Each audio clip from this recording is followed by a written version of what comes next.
కానీ హిందువుల దేశము ఒకే ఒక్క దేశం భారతదేశం. మనకేమైనా కష్టం వచ్చిందంటే ఏ దేశము మనని ఆదుకున్నది గుర్తుపెట్టుకునండి.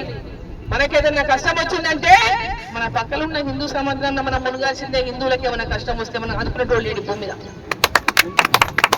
వేరే ఎవరి కష్టం వచ్చినా ఆదుకునే అనేక దేశాలు ఉన్నాయి. ముస్లిం కంట్రీ దేశాలు అనేకం ఉన్నాయి, క్రిస్టియన్ దేశాలు అనేకం ఉన్నాయి. కానీ మన భారతీయులకు మన హిందువులకు ఏదైనా ఆపద వచ్చిందంటే ఆదుకునే దేశాలు మన భారతదేశం గడ్డ మీద కుల మత భేదాలు లేకుండా అన్నదమ్ములాగా కలిసినటువంటి దేశం ఏదైనా ఉందంటే అది భారతదేశం అని చెప్పి తెలియజేస్తా ఉన్నాం. అన్ని కులాలు అన్ని మతాలు కలిసినటువంటి దేశం భారతదేశం. ఎవరినెవరు ప్రేమించుకొని ఎవరు కష్టం వస్తే ఇంకోరం పోతారు, ఎవరికి పక్కన ఏమైనా ఆపద వచ్చిందంటే ఇంకోరం పోతారు. ఇప్పుడు నా ఓడాన్ని నీ ఓడాన్ని చూడమని ఆ విధంగా ఒకరినొకరిని ఆదుకొని భారతదేశం అనేక దేశాలు కష్టకాలంలో ఉంటే నరేంద్ర మోదీ గారు ఆదుకున్నారు. పక్కన ఉన్నటువంటి అనేక చిన్న చిన్న దేశాలు కరోనా సమయంలో అనేక ఆపదలు పడితే తిండి లేకుంటే మందులు లేకుంటే మన దేశం నుంచి నరేంద్ర మోదీ గారు ఆ దేశాలకు పంపించింది, ఆ ప్రజలను ఆదుకున్నారు, పేద దేశాలకు పంపించారు. ఈ విధంగా మన దేశంలో నరేంద్ర మోదీ గారి ప్రధానమంత్రి అయినప్పటి నుంచి నేటి వరకు కూడా అనేక రాష్ట్రాల్లో కాంగ్రెస్ ప్రభుత్వం ఏదో ఉందంటే ఇప్పుడు పక్కల కర్ణాటకలో తెలంగాణలో ఎక్కలే దేశంలో ఈ రెండుతోనే ఉన్నాయి. ఎందుకు వచ్చింది అంటే 5 గ్యారెంటీలు ఆడ చెప్పిండు, 6 గ్యారెంటీలు ఇడ చెప్పిండు. కర్ణాటక 5 గ్యారెంటీలు చెప్పిండు, ఇడ ఒక గ్యారెంటీ ఎక్కువ చేసి 6 గ్యారెంటీలు చెప్పిండు. ప్రజలకు ఆ ఇస్తామని చెప్పి అనేక రకాలుగా ప్రజలకు హామీలు ఇచ్చినందువల్లనే ప్రజలు నమ్మి ఇలా ఓట్లేసి మోసపోయారు. అప్పుల రాష్ట్రం తెలంగాణ అప్పుల పాలైందని చెప్పినప్పటికీ కూడా ఈ అప్పుల రాష్ట్రంలో పేద ప్రజలకు ఏదైతే మనం ఏం చేయగలుగుతామని చెప్పండి, అబద్ధాలు చెప్పొద్దు, మోసం చేయొద్దని నరేంద్ర మోదీ గారు చెప్పింది మాకు. మీరు రైతులకు ఆ రైతు బంధు లేదా ఇంకొకటి అనౌన్స్ చేసే కంటే రైతులకు వాళ్ళు పండించిన పంట మీద 1000 రూపాయలు బోనస్ ఇవ్వండి. పండించిన రైతు సంతోషంగా ఉంటాడు.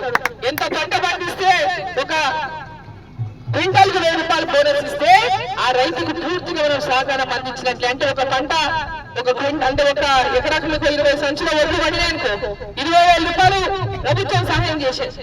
అటువంటి ఆలోచన నరేంద్ర మోదీ గారు చేసిండు. ఎరువుల పైన సబ్సిడీ ఇచ్చే కార్యక్రమం నరేంద్ర మోదీ గారు చేస్తున్నారు. ఇలా ఒక యూరియా కింద 300 రూపాయల సంచి ఉంటే 2,000 రూపాయలు నరేంద్ర మోదీ గారు పైసలు కడుతున్నారు రైతుల తరఫున ఆ ఎరువుల సబ్సిడీకి.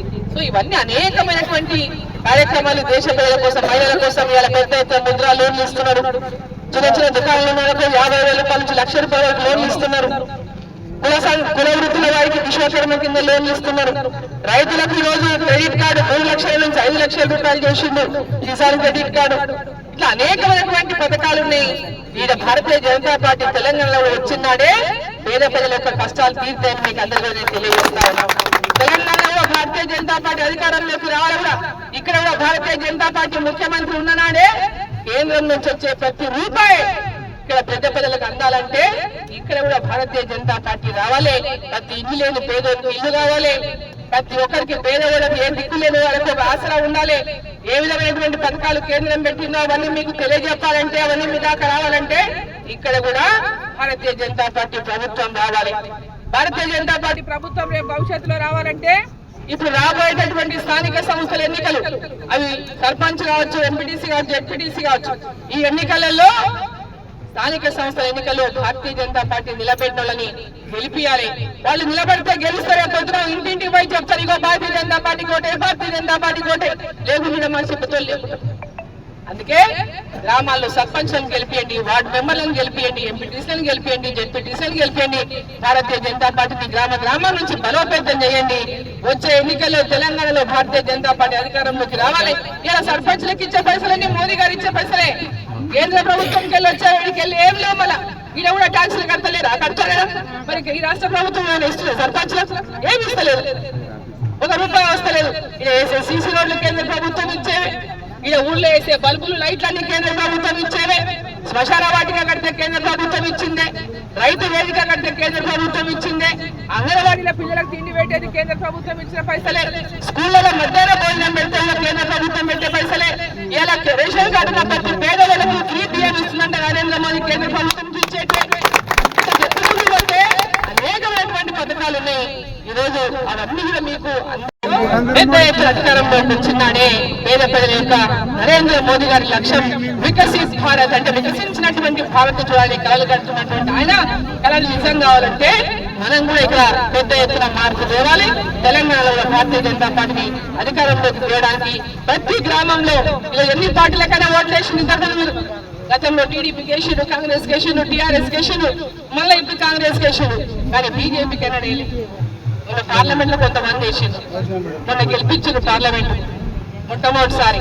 మరి రేపు రాబోయేటటువంటి ఎన్నికల్లో కూడా 7 మంది ఎమ్మెల్యేలు కాంగ్రెస్ వాళ్ళే ఉన్నారు. మొత్తం ఈ పార్లమెంట్ లో 7 మంది వాళ్ళే ఒకే ఒకటి అరుణమ్మ ఎంపీ బీజేపీకి వెళ్ళి ఒకలానే 7 తాలూకాలు అడుగుతారు, అమ్మ ఇది కావాలి, అమ్మ అది నాకు ఉండేదేమో రాష్ట్ర ప్రభుత్వంలో ఈడలేం, మనం ఢిల్లీలో ఉన్నాం, ఢిల్లీలోకి వెళ్ళి ఏది వచ్చినా ఈడికి వచ్చినాకనే వాళ్ళ చేట్లకి వెళ్ళి ఈడికి వస్తుంది, డైరెక్ట్ గాడికి వెళ్ళి ఇంకా లేదు.